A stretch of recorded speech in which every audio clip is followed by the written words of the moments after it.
Assalamualaikum warahmatullahi wabarakatuh. Tetap semangat dan ayo belajar bersama. Pada kesempatan sebelumnya sudah saya jelaskan terkait dengan materi teks laporan hasil observasi. Saya yakin kalian sudah paham terkait dengan materi yang saya sampaikan. Di pembahasan kali ini saya akan menyampaikan terkait dengan materi teks eksposisi. Nah, di mana materi ini menjelaskan terkait dengan sebuah paragraf ya, atau karangan yang terkandung sejumlah informasi dan pengetahuan yang disajikan secara singkat, padat dan akurat. Itu terkait dengan penjelasan teks eksposisi, di mana teks ini itu memberikan sebuah informasi yang singkat, padat dan akurat. Semoga sampai sini kalian tuh paham terkait dengan apa yang saya sampaikan. Eksposisi juga bisa dikatakan sebagai jenis atau ragam teks yang memiliki fungsi menyampaikan gagasan-gagasan berupa pemikiran suatu topik. Nah, paragraf eksposisi ini juga bersifat ilmiah atau dikatakan non-fiksi. Itu terkait dengan penjelasan teks eksposisi. Teks eksposisi ini seringkali kalian gunakan ya dalam konteks komunikasi sehari-hari, secara lisan maupun tertulis. Nah, di sini misalnya ketika kalian melakukan diskusi atau forum seminar ya, seseorang yang menyampaikan argumen dalam debat, pendapat dan sebagainya. Nah, itu terkait dengan ragam teks eksposisi. Seperti halnya teks yang lain ya, atau jenis teks yang lain pasti memiliki sebuah tujuan. Nah, di sini teks eksposisi juga memiliki tujuan, di mana tujuannya yaitu menjelaskan informasi tertentu supaya dapat menambah ilmu pengetahuan pembaca. Sehingga dengan membaca teks eksposisi, pembaca itu akan mendapatkan sebuah ilmu pengetahuan secara rinci dari suatu hal atau kejadian. Jadi itulah tujuan teks eksposisi. Setelah saya menjelaskan terkait dengan tujuan teks eksposisi, kita lanjut ke ciri-ciri teks eksposisi ya. Ciri-ciri teks eksposisi yang pertama yaitu singkat dan padat. Di sini teks eksposisi itu memberikan sebuah informasi yang mudah dipahami, singkat dan jelas ya. Nah, yang kedua yaitu terkait dengan teks eksposisi ini, yaitu memberikan sebuah informasi yang mengajak ya, atau gaya informasinya mengajak. Tapi di sini informasinya itu memberikan ajakan yang baik, bukan sebuah ajakan yang menimbulkan sebuah provokasi atau hal-hal yang negatif di sini. Nah, yang ketiga di sini yaitu teksnya secara lugas dan menggunakan bahasa yang baku ya. Berarti bahasanya itu harus bahasa yang baku, tidak boleh menggunakan bahasa-bahasa terkait dengan yang tidak baik ya. Yang selanjutnya yang keempat, teks eksposisi ini memiliki ciri yaitu menjelaskan informasi pengetahuan. Jadi memberikan informasi pengetahuan terkait dengan hal-hal yang baik untuk disampaikan terkait dengan teknologi ataupun terkait dengan hal-hal yang lain.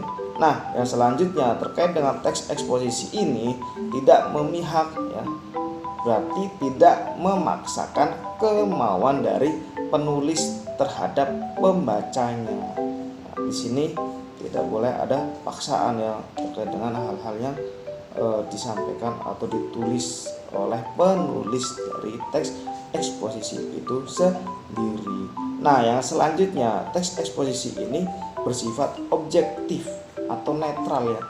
Netral, tidak boleh mungkin ada bujukan-bujukan dari yang lain, harus netral ya.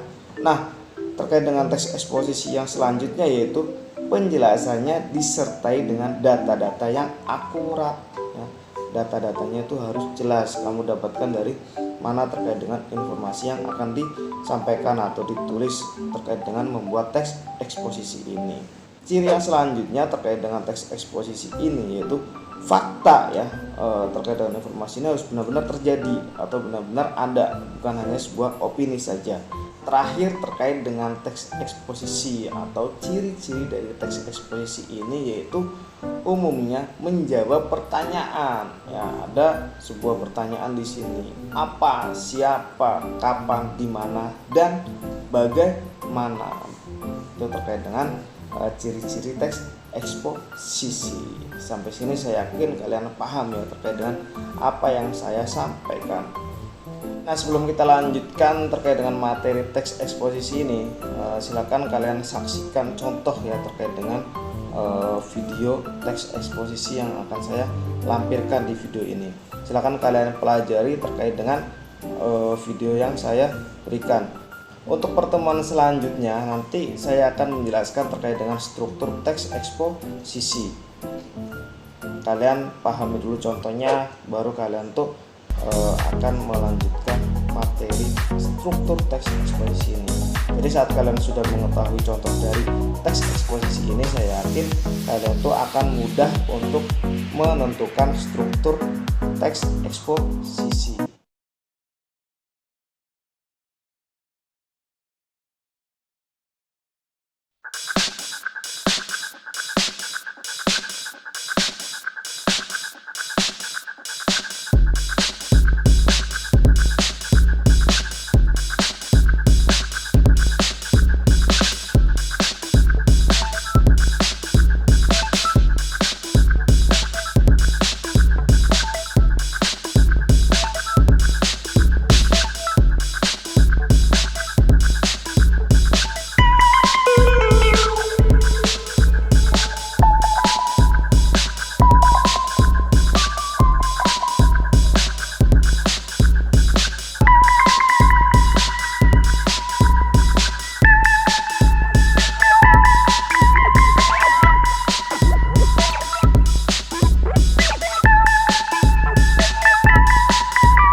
Contoh teks eksposisi yang saya berikan, silakan kalian pahami dan pelajari terkait dengan materi yang saya sampaikan juga. Silakan kalian tulis materinya, silakan kalian tulis contoh dari teks eksposisi ini juga. Setelah kalian menulisnya, kalian pelajari kembali, kalian ulas kembali. Apabila masih ada yang belum paham terkait dengan materi yang saya sampaikan, silakan kalian tuh menulis komentar atau pertanyaan yang ada di kolom komentar. Silakan kalian tulis pertanyaan-pertanyaan yang kalian tuh belum paham. Mungkin materi selanjutnya akan saya jelaskan di video berikutnya terkait dengan struktur teks eksposisi. Terima kasih. Wassalamualaikum warahmatullahi wabarakatuh dan tetap semangat belajar.